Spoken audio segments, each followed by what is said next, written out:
secrets, not lies. If you don't know, it's only subterfuge disguises. If you don't know, can't get hurt by the things that you don't know. You don't know.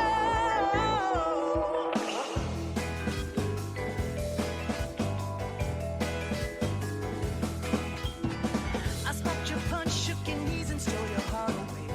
I spun my webs and dropped my lies. You watch me fly. Greetings and salutations, and this is Techrodon here, back with more Hi-Fi Rush. And I just need to specify something. The video for Resident Evil 7 is going to come out 2 days after this one. Yeah, it's got a little bit of a mic error. I kind of recorded videos out of order by mistake this time because I kind of missed this one at first, and then I was like, wait a minute. I still gotta do commentary for this one. So, part 7 of Resident Evil 7 will have commentary before this video. So I want to go ahead and apologize in advance for the mic error that happens. I used this Bluetooth headset for my mic and headphones for, I basically use a Bluetooth headset, and I usually use it in Bluetooth mode when doing commentary, but the battery was dead, and I needed to charge it.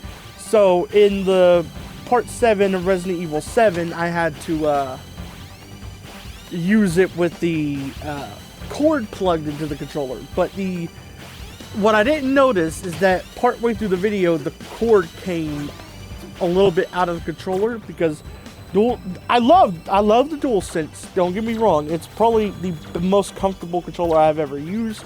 The only one that comes close is probably the PS2 controller, or maybe the Wii controller, because those are also pretty comfortable. But it has this issue where if you plug in stuff to the headphone jack, it'll come out easily, and that happened partway through the video, and I didn't notice it till the end. And it wasn't a case where I could go back and re-record the commentary because it literally cut me off mid-sentence, so it was like something that I really couldn't fix. I also just didn't have time to do more commentary at the moment because I was already on a tight time limit with doing the commentary for that part, so that's also why it couldn't really be fixed. So I just wanted to go ahead and apologize for that. It won't happen again in the future. I'm going to make sure my headset's always charged for future videos, because the other thing I don't like about using the cord is that the mic quality doesn't sound as good through it. Which is another thing. In that video, the mic quality is probably shit compared to the rest of my videos. I mean, my mic always picks up, like, the AC in the background for some reason. And that's something I really can't fix. I don't know. I've tried everything to fix that, and they just don't really do anything.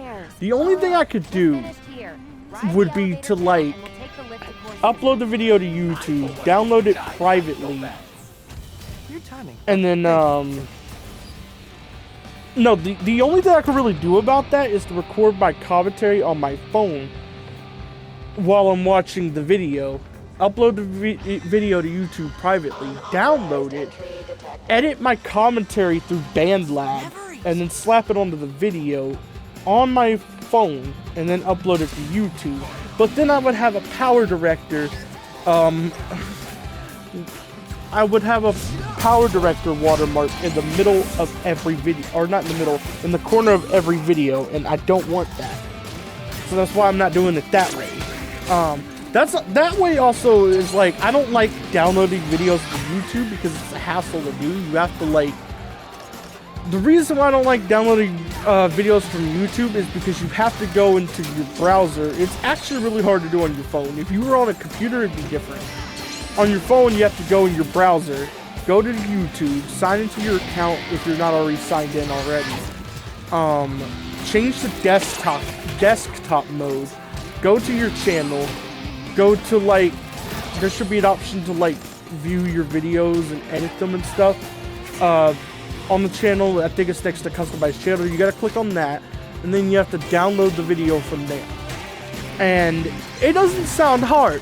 That's because that's the way you do it on desktop, minus the change to desktop site part.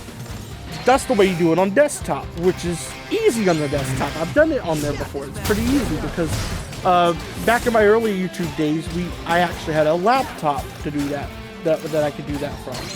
But I don't have a laptop to do that. If you don't know, I've been doing Let's Plays since like 2016. I want to say 2015 technically. I've been doing Let's Plays since I was 15 years old. But I kind of deleted all my Let's Plays on my old channel. So the only ones you're seeing is like 2020 to present. Because I started doing, no, 2021 to present, because I started doing my Crash 4 Let's Play a few months after it was released, or a month or two after it was released.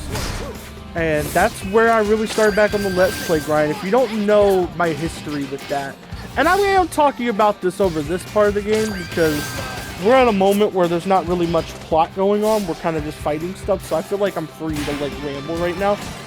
If you don't know, I used to go a lot harder with Let's Plays. What I mean by this is that I would do like 40-minute videos like I do now, but I would do 6 of them a week between 3 different Let's Plays at the same time. And I promised myself since then I'm never doing more than 4 videos a week.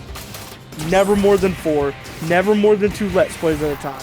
The only exception I've made since then is when I was uploading those parts of Monster Prom that I did with Cherry and Lou, but that's because that was a mini Let's Play that didn't really take much effort to edit because the commentary was already done when we were playing the game. That was live commentary, it wasn't in post like all this is.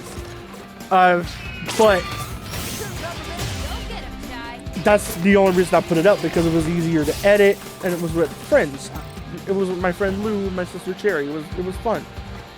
Fun little thing there. I've actually been wanting to do Let's Plays with Zav, Cherry, and Lou for a long time now. Not necessarily all together, but at least one or two of them or something.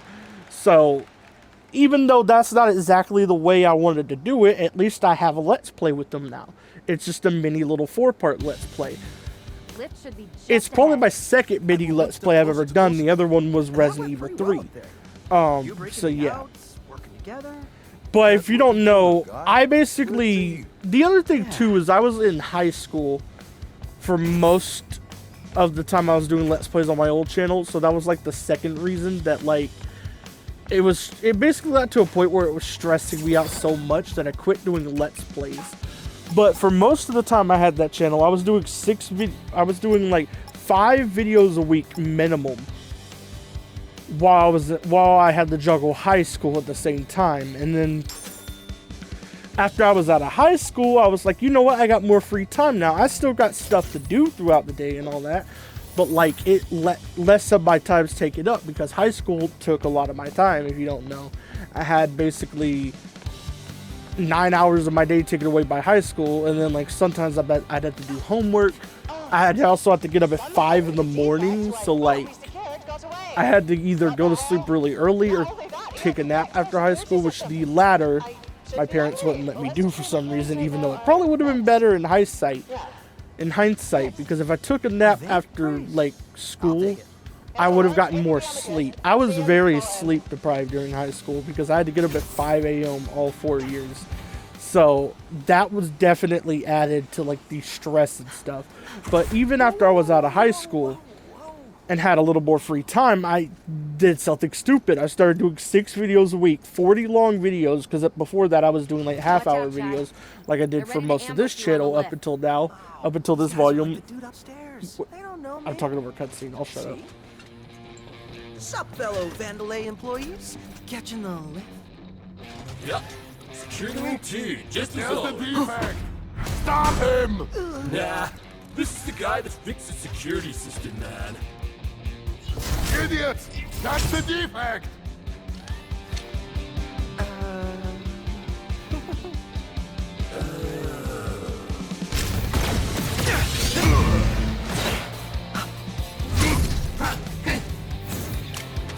Get him!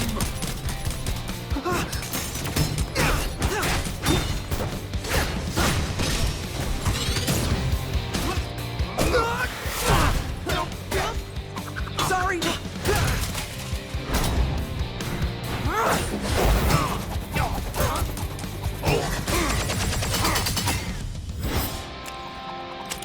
Mind if I join?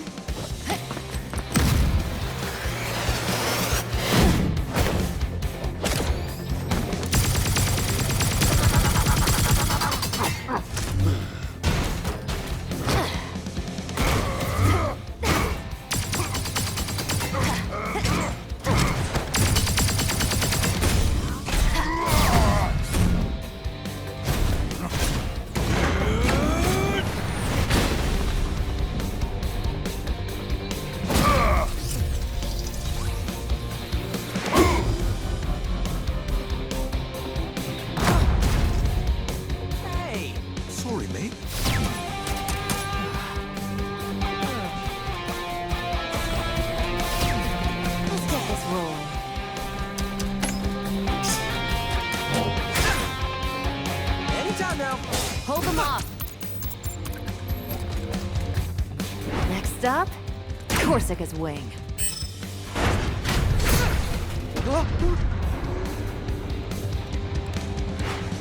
Expect the worst.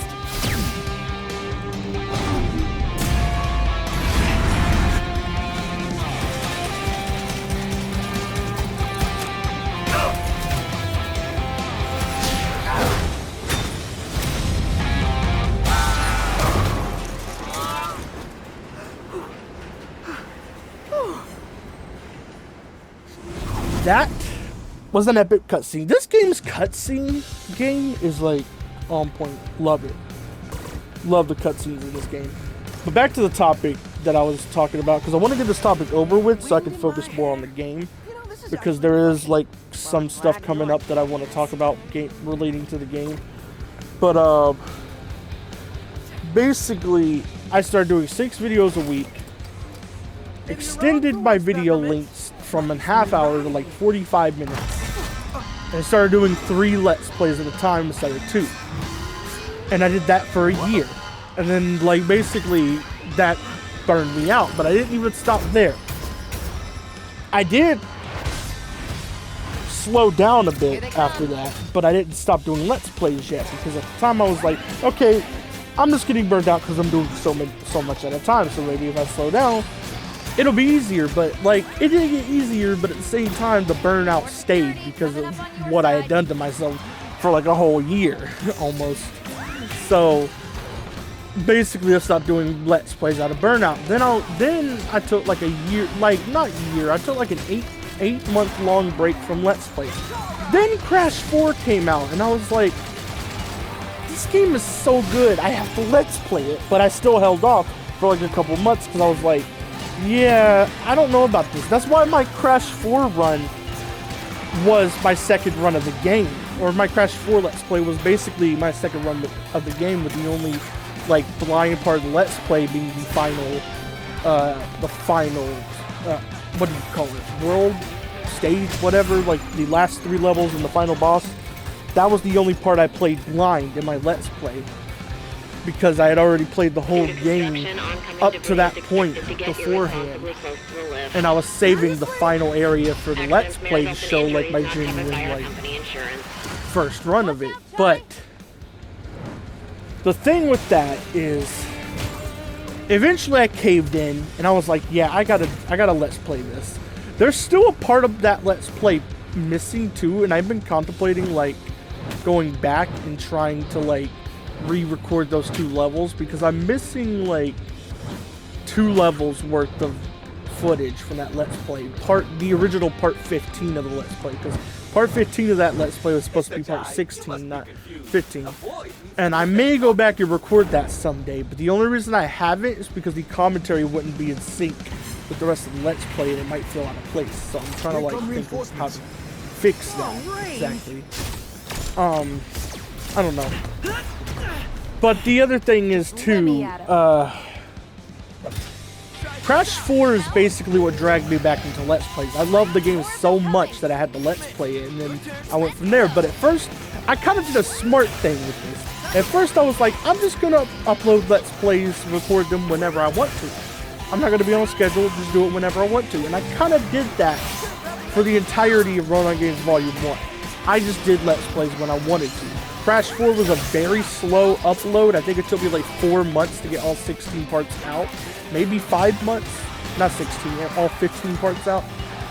It took like almost half a year, because I uploaded the first part in January and the final part went out in May or something like that.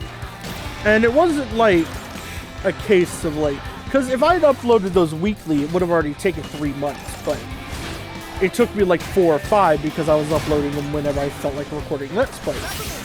Then after that, I started doing like a little more frequent of Let's Plays with Sonic Colors Ultimate and Resident Evil 2, because Resident Evil 2 was another game that I really loved. I already Let's Played it on my old channel.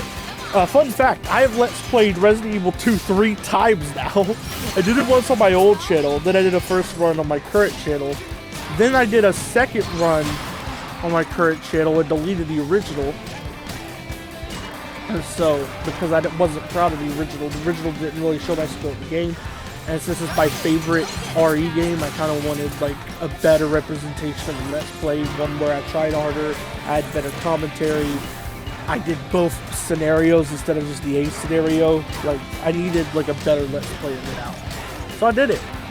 But basically, the entirety of Road Against Volume 1 was done whenever I just felt like doing Let's Plays. Even Sonic Rush Adventure, I think I only uploaded that like once a week at most. It was really with Volume 2 where I was like, okay, I can get back in the groove of a schedule. I can do that. Because I kind of had my drive for Let's Plays back. And ever since Volume 2 Road Against, I've been careful not to overdo it.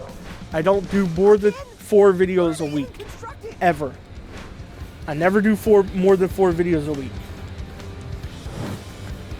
That is my limit. Even including when I release a song or like a side video. Which I usually upload both of those on Saturdays. Even including those. I promise myself no more than 4 videos a week.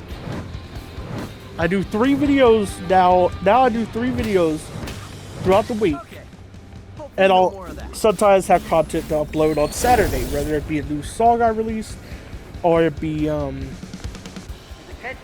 either be a new song I released, or it will be like a side video, like the little mini Let's Play I did with Cherry and Lou on the Monster Park. Oh shit. Okay, I need to focus on the game now because I kind of got all I wanted to say out. Get those brakes off. Really? Oh, we need Macaron. Macaron, buddy, come on. Did I not spawn him? I didn't spawn him close enough. You gotta be kidding me. I did not spawn him close enough. And I gotta use him twice. I've seen some people complain about needing to use, like, needing the little cooldown on these guys, but it's really not a big deal in my opinion. The only part of the game where I think it really bugs me is probably right here. Because you have to call in Macaron twice to break down these things. And you have a time limit before you have to break them down. So it's the only time it's really a pain in my opinion. They're really pulling out all the stops. Yeah, you see that time limit there? That's the one. That's the one I'm talking about. We got 77 seconds to break the other wheels. I don't know if it's all 3 or if it's just that one in the corner right there, but we gotta break other wheels. I think it's just this one in the corner because it looks different. Macaron, smash. Thank you, bud. Peppermint, you're up. By the way, all these characters are named after food, if you couldn't tell. Peppermint is probably the most obvious. I think Corsica is the only one that's not named after food, if I remember correctly. But Peppermint and Kale probably have the most on-the-nose names when it comes to food. Like, you instantly, like, know that they're named after food because Peppermint and Kale. But other characters are a little more, like, subtle with it. Like Macaron, Chai, I do consider both of their names a little more subtle. I think Roquefort is more subtle. Zonzo is... I don't remember Zonzo's name for Pluto now. I'm not sure on him. I know for a fact all the bosses except for Zonzo and Corsica are named after food. I just don't remember if Zonzo is in. I've already said before though, I don't know if I said before, but my favorite characters in this game are probably Macaron, Corsica, Zonzo, and Roquefort. They're my 4 favorites. For different reasons. Corsica is just like Corsica. How can you not like Corsica? Like, that's just being real right there. How can you not like Corsica? Macaron is just a chill dude. I love his little accent he's got. I love his design. I love, like, just him as a character. He's great. Similar thing to Corsica, but I can't just say, well, he's Macaron, like I can with Corsica, because Corsica's a little, like, I think everyone loves Corsica. That's the difference there.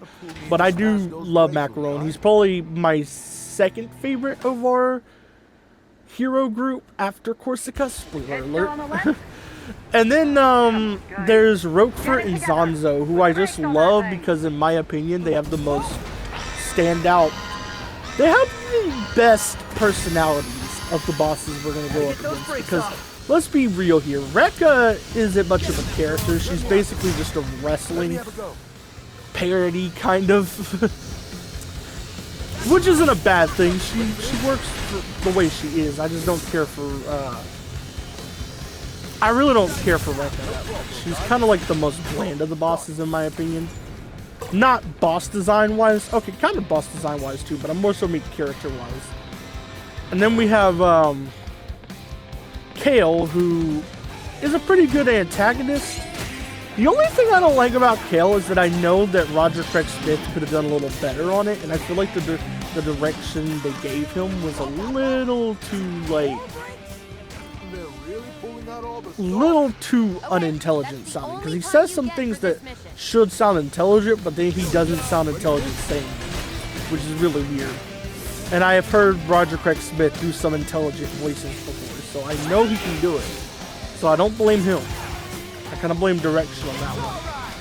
But, to be fair, voice direction for most of this game is just phenomenal. So, like, the one little, like, iffy one there doesn't really bug me. Then there's, I forget her name. She's the only one I forget the name of. The one with the wings we're gonna fight after Corsica. What's her name? I'll probably remember her name later, but for now I just don't remember it. I like her too. She's probably my third favorite boss after Roquefort and Corsica. I almost said Zonzo, but Zonzo's not a boss. I like Roquefort the most, and then Corsica, and then the lady I forget the name of. Then Kale. Then Rekka. No, I know a lot of people. I've heard people talk about like the. I've heard people like rank Hi-Fi Rush bosses before, and a lot of people put Kale pretty high. The only reason I don't is because I just enjoy like aspects of the Roquefort, Corsica, and what's her name fight a little more than Kale's. And it's not saying Kale's is a bad final boss or anything. He's a really good final boss. It's more so, I like the music of the other three bosses a little more. I like the gimmicks of the other three bosses a little more. Kale's boss works phenomenally as a final boss, but it doesn't stand out as much as the other three I'm mentioning. It does stand out a lot more than Rekka though. Like, there's a huge gap in quality from Rekka to Kale. Like, I can't stress this enough. Like, Kale's boss is a solid 8 out of 10. And then Rekka's is like a 6. And then, like, the rest of them are like 9s. Except for the robot at the start. He's probably a 7. Maybe a 6.5. Either 6.5 or 7. But I do like him a little more than Rekka, so he's definitely higher than her. Oh, hi, Peppermint. Nice gun you got there. I always love it when, like, animated characters in video games and animation hold like weapons that are clearly way too heavy for their body build to be able to hold. Like Peppermint did there, but another good example is Ruby Rose in Ruby, where she holds Crescent Rose, which is this giant ass scythe. Or like, I just love it when that happens because it's funny, but it's also badass at the same time. Always love when like short, like thin characters get like these giant weapons they should not be able to hold. It's just hilarious, but it's also badass at the same time, you know, like it's really cool. Cause you know, Peppermint is probably the shortest character in the game. So seeing her of all people hold a big weapon like that, it's just kind of goofy, but also a little badass. I just love seeing it. I think it's, even though I said like I have favorites in this game, there's not really a single character I don't care for except Rekka. And the only reason I don't care for Rekka is that I feel like... That was a smooth ride. I feel like she's too on the nose with what she's trying to be. Like, it'd be better if she was like, if they focused more on her tough side than her being like a parody of wrestling or whatever. Because she basically just sounds like a wrestling parody, and I feel like that detracts from her character a little bit. Security wing 2. But I feel like if they just And be it looks focused like more on they her just locked being a me tough out. boss person, Then we have to force our way. it would have been cooler. See anything? I also mentioned before I don't care for Rekka's accent that much. Misty Lee is a great Might be another VA. I've heard her do voices for CTR Nitro Fueled and a few other things. No one will see She literally voices Polar and Pura on CTR Nitro Fuel. And any VA that can voice like animal noises like that automatically gets respect from me. I respect Frank Welker and D. Bradley Baker for that reason. Even though they're not anywhere near my favorite VAs, I do respect them a lot for being able to do animal voices because they have been casted to do animal voices so many times. It's crazy. But yeah. Like, if I remember correctly, I think D. Bradley Baker literally voices Lion in Steven Universe, as well as, like, the centipedal form of Nephrite, which is really cool. Like, any VA that can do animal noises, you got my respect, because that probably takes a lot more talent than, like, doing voices for humanoid characters who would like talk English or some sort of human language, you know? That's got to take more talent, I would imagine. So, VAs that can do like animal voices automatically get a little more respect from me, even if they aren't my favorite VAs. They are usually not my favorite VAs because outside their animal voices, the characters they voice usually aren't among my favorites. But I do give them respect for what they did. The exception being Frank Welker, because I did grow up with Scooby-Doo, and he voiced Fred since the beginning. And Fred is not one of my favorite Scooby-Doo characters by all means. He's probably my least favorite of the main 5.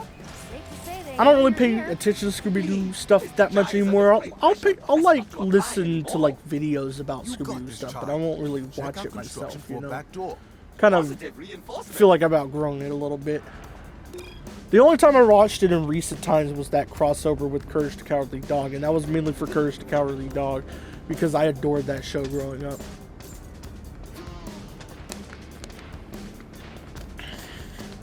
But yeah.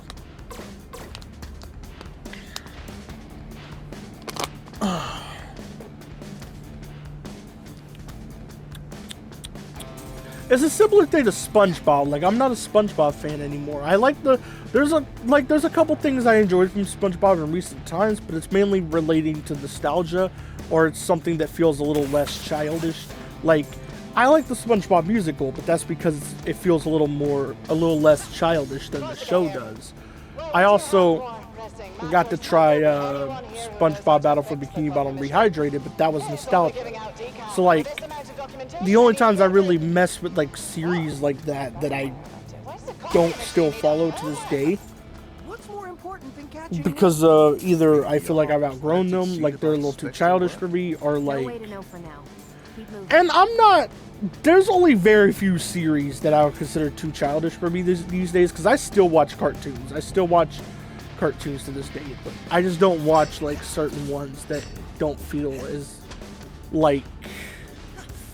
I like to watch more family-friendly or adult cartoons more than ones that are child-friendly. And I feel like Scooby-Doo and SpongeBob fall more into child-friendly than family-friendly, except a few early season SpongeBob episodes which had like adult jokes and stuff like that in them. Aside from those, but still, most of the show still feels more child-friendly than family-friendly, so I kind of just don't watch it anymore. Family-friendly would be something along the lines of maybe like Total Drama, or like I'll say Total Drama is like more family-friendly, but like, yeah, I kind of think it is. Total Drama is like more family-friendly, and then there's also like The Owl House, which seems more family-friendly. What I kind of mean by family-friendly, I kind of mean like it's something that would be appropriate for a kid to watch, but it's still got stuff you could enjoy as an adult in it. That's kind of what I mean by family-friendly. And I feel like there's only a few SpongeBob episodes I could watch in current time that feels that way. Like, I could probably name like 5 from the early seasons that are like that. And that's it. But then you have a show like The Owl House, or shows like The Owl House or Total Drama, where I could go back and watch them, and there's still stuff I can enjoy as an adult. The other thing is, too, I actually watched The Owl House as pretty much an adult, because it came out when I was like 18 or 19 or something like that. Just So, go up. yeah. Up? Up. That's it? Looks like Corsica's So I an enjoy office shows on the that top you could floor. either appreciate at any Up. age, like Total Drama or The Owl House, Oh, there is. or But it's not shows that up. are a little more adult, like The Legend of Vox Machina, or South Park is another good example. I love South Park. I love South Park because instead of like picking a side and being like one note, they make fun of everything. Okay, I'm emotionally They ready. make fun of everything. No one's safe. And to me, that's funny. There's even stuff they made fun of on there before that either I believe in or Corsica I'm isn't outfitted like with vandalism. one of. Like There's they've no made pass they've key. made She memorizes her jokes about passwords. stuff that I am or I'm one of, and I still laugh at it. What? Because I can take a joke as long as it's not from a one-sided point of view that just actively hates another group. But anyway, I'm going to end off the video here. Let's brainstorm here. Bye.